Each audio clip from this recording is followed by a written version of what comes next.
마태복음 8장 4절에서 8절입니다.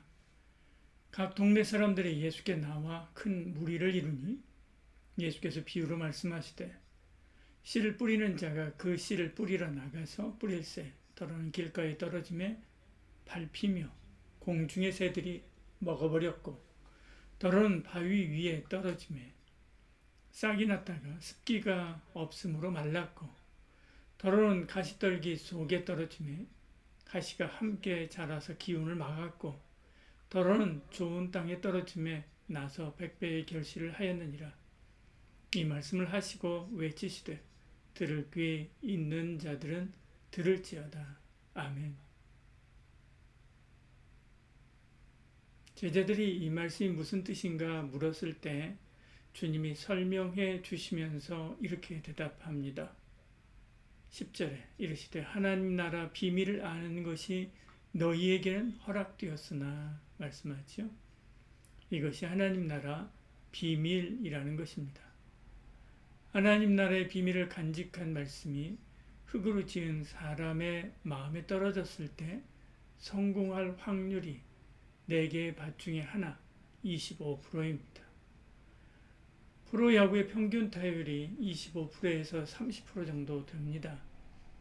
25% 이하가 되면 저조한 성적이어서 퇴출 위기에 놓이게 되지요. 그러니까 하나님 나라 말씀의 성공 확률이 그리 좋은 편은 아닙니다. 여러분이 전도하려고 4명에게 전도를 했는데 한 사람은 아예 씨알도 안 먹히고 또 한 사람은 이라고 하지만 안 올 것이 뻔하고 또 한 사람은 따라오긴 하는데 몇 번 안 오고 주일에 이런저런 일이 생겨서 못 오다가 끝나지요. 이런 일이 비일비재합니다. 그러면 전도할 마음이 안 나지요. 나는 전도의 은사가 없는가 보다 그렇게 생각합니다. 그러나 준비된 하나의 밭이 있지요. 그 영혼이 교회에 와서 복음을 받고 성령 받아 하나님의 사람으로 성장하게 됩니다. 그가 평생 전도하거나 혹은 다른 사람에게 선한 영향을 끼칠 기회가 30번만 있겠습니까? 100번, 아니 1000번, 10,000번 있을 것입니다. 성공한 밭에서 30배, 60배, 100배의 결실을 하는 거죠. 100개의 씨를 심었는데 하나의 밭에서 최소한 750개의 열매를 거두니 안 뿌릴 이유가 없는 것이지. 그러니까 부지런히 입을 열어 복음을 전하는 그런 은혜가 있기를 소원합니다. 1942년 6월에 쓴 윤동주의 쉽게 쓰여진 시를 보면 마지막 결구에 이런 내용이 나옵니다. 등불을 밝혀 어둠을 조금 내몰고 시대처럼 올 아침을 기다리는 최후의 나 이렇게 이야기합니다. 등불을 밝혀서 어둠을 내몰고자 하는 작은 노력이 결국 해방의 아침이 찾아오게 하니까 마지막까지 그 일을 하겠다라고 하는 그런 뜻이죠. 칠흑같이 어두운 밤 호롱불 하나 켠다고 아침이 앞당겨집니까? 칠흑같이 어두운 밤 잠실 야구장 라이트와 같은 라이트를 전 세계 구석구석에 켠다고 아침이 옵니까? 아침은 시간이 되어야 옵니다. 그런다고 아침이 안 오지요. 아침은 하나님의 명해야 오는 것이지요. 봄은 하나님이 말씀해야 오는 것입니다.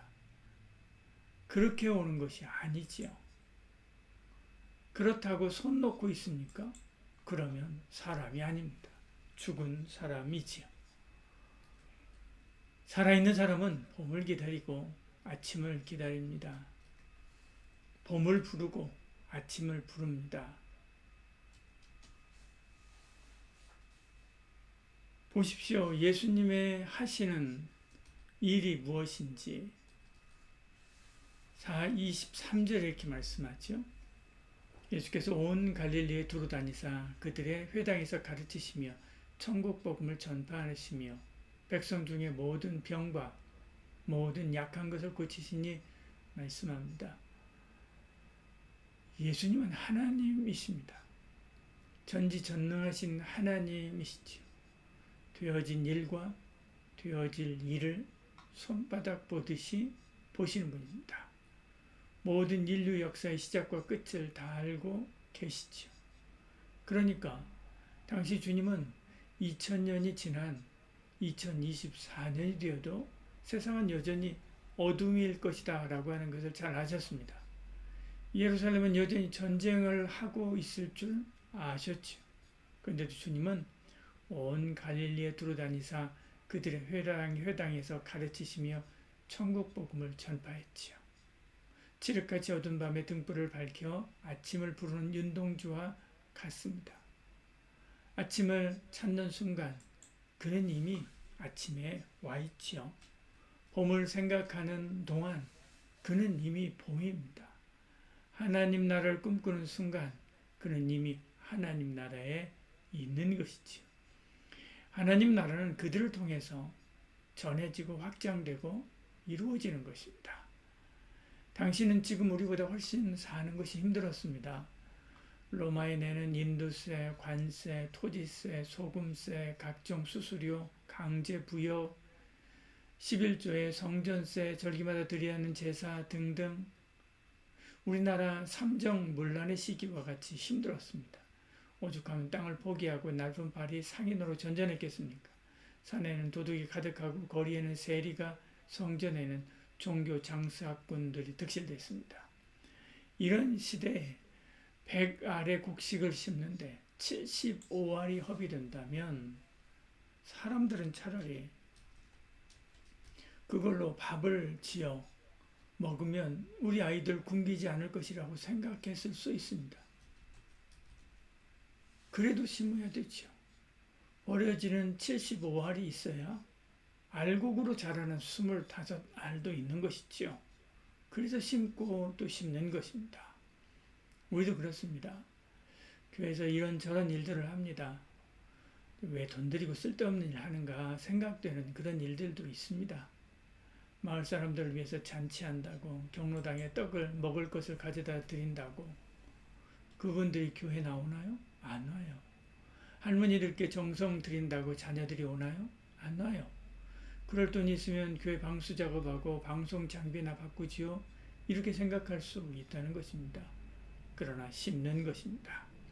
윤동주가 어두운 밤 등불을 들고 해방의 아침을 기다렸듯이 우리도 주님이 말씀하신 하나님 나라를 기다리며 심고 또 심는 것이지요. 심는 동안 우리 마음에는 이미 하나님 나라가 와 있으니 그것만으로도 충분합니다. 기도하겠습니다.